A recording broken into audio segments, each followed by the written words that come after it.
Hello everyone and welcome back to my Bold and Beautiful 29 YouTube channel. I hope you guys are having a wonderful day. Before we start, please hit the subscribe button and give this video a thumbs up.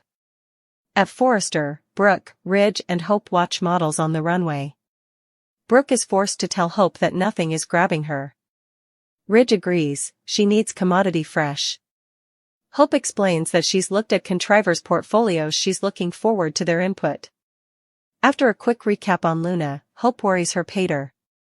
May no way be the same. Hope spots Deke, who hides his portfolio outside the door, and calls him in. He exchanges with Brooke and Ridge, who quips that he can help Hope babysit her pater. He's sure they'll help him make the right decision to get relief of Sheila formerly and for all. Once they're alone, Brooke paws Ridge as she gushes about how thankful she's that he brought back hope for the future. They make out until Brooke stops to wonder how Taylor is doing. She hopes she knows she has possibilities, perhaps a new man in her life. In the design office, Deke sets down his portfolio while Hope's on the phone. When she disconnects, they go over the Sheila and Deacon situation. Deke is sure he can do better than a sanguine maniac. Hope says any woman would be better than Sheila. Cleric addresses to Taylor by phone. She had a last nanosecond cancellation if he can come by. Sheila appears as he says he'll be right over. His woman wants to talk, she really misses us. They reappraisal Sheila doing commodity horrifying and opprobrious, a complete treason. Sheila assures him that Luna's in guardianship. I can't help her now, not indeed if I wanted to. Doing her stylish Brooke print, Sheila pleads with him to please come home. Cleric is tired of all this insanity. Indeed, if he forgave her, how would he ever forget that she wanted to let that monster run free? He has to figure out where he goes from then and admits he's been seeing someone to try and figure that out.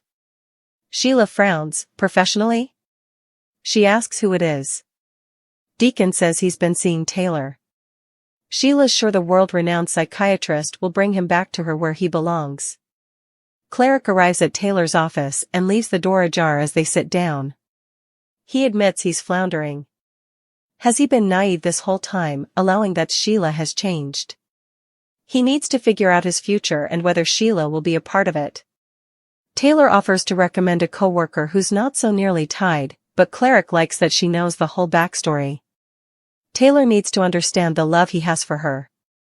Cleric does love her, but he doesn't suppose he can trust her. What do you suppose?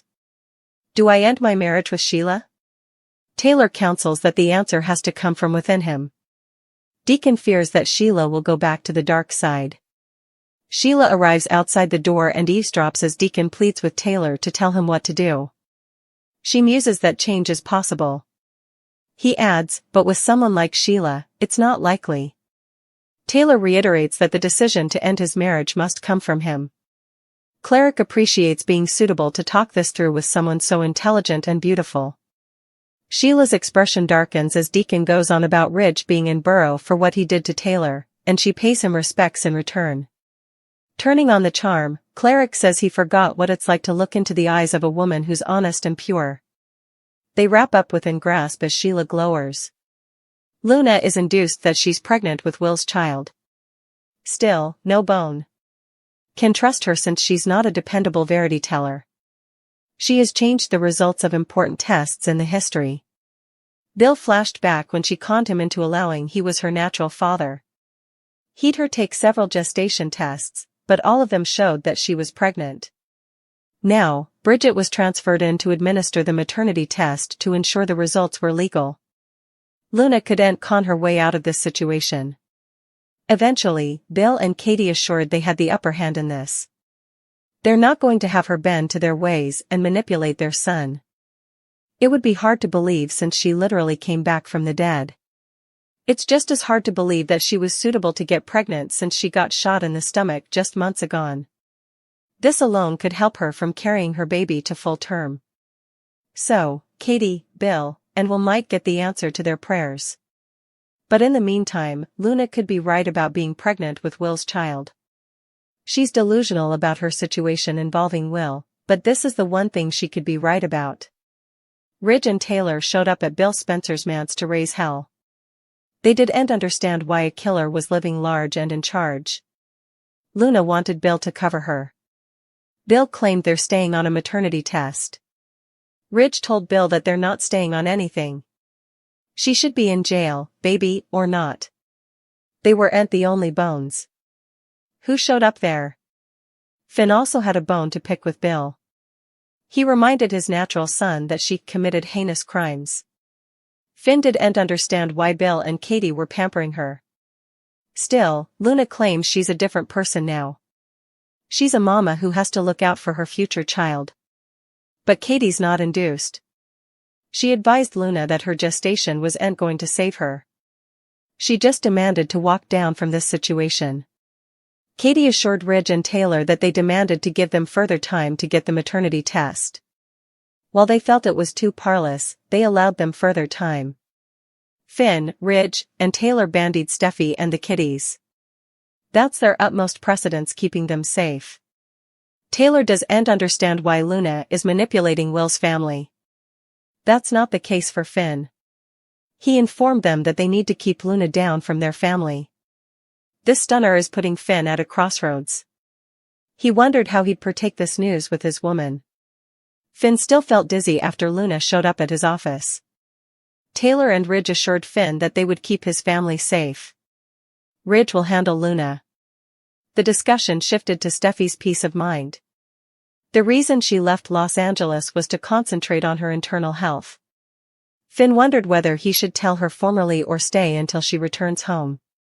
He generally veers on the track of honesty, but he could end up lying to her, which could spell trouble for their marriage. Katie stunned Brooke and Ridge when she revealed Luna is alive. The shocking verity left them reeling, especially when Katie explained that Lee intimately saved Luna's life but allowed everyone to mourn her as dead. Lee has carried the weight of that decision ever ago. Her guilt grew heavier after Luna took advantage of Will, and it erupted in a violent moment when she wrapped her hands around her bastard's throat. Will and Bill had to pull Lee back, refusing to let her cross the line. It was a bitter twist, considering Bill was the bone who freed Luna from captivity and placed her under house arrest months before. Finn nearly collapsed when he spotted a hooded figure in sunglasses and realized it was Luna. Believing he was seeing a ghost, he was overwhelmed when the verity hit. The son he allowed. He lost is alive. Luna actually explained effects to her natural father. The shocking news is bound to gemstone Finn's world, especially given Luna's dark history of trying to kill Steffi. Taylor was stunned to learn the verity, too. Will and Elektra are left uncertain about their own future. Elektra isn't ready to move forward in their relationship, and the couple struggles to decide what comes next. Elektra turned to Ivy for some advice. Hope and Liam are officially reunited. Hope was committed to staying with Carter. She couldn't deny her passions for Liam. Carter, seeing Hope's love for Liam, decided to let her go. Hope and Liam are happy to be reunited and be a family with Beth, but their reunion might be short-lived with drama brewing for the couple. Steffi is returning soon, and she'll be surprised to learn of Hop's reunion. Before Steffi left, she and Hope were on good terms as they helped Liam through his brain excrescence. Still, their newfound fellowship might end now that Hope's back with Liam. Steffi wouldn't repel blasting Hope for hurting Carter. She'll also question Hope's unforeseen interest in getting back together with Liam. The two women have a long-standing contest fighting over Liam, and it might reignite with Steffi getting jealous of Hop. From Steffi, Thomas might be an issue for the couple. Thomas lately returned to Los Angeles but hasn't had any scenes with Hope. There have been hints of Thomas's dark side re-emerging, and that might be when he sees Hop together. While Hope and Liam are enthusiastic about the idea, their plan for another child will be complicated. Hope's history gravidity weren't easy. She misfired her and Wyatt's baby after falling down the stairs. Also, she had complications during her gestation with Beth, and believed her baby had failed during parturition. Hope will be bothered about getting pregnant again. But in a surprising twist, she and Liam might give Beth a stalk sooner than they suppose.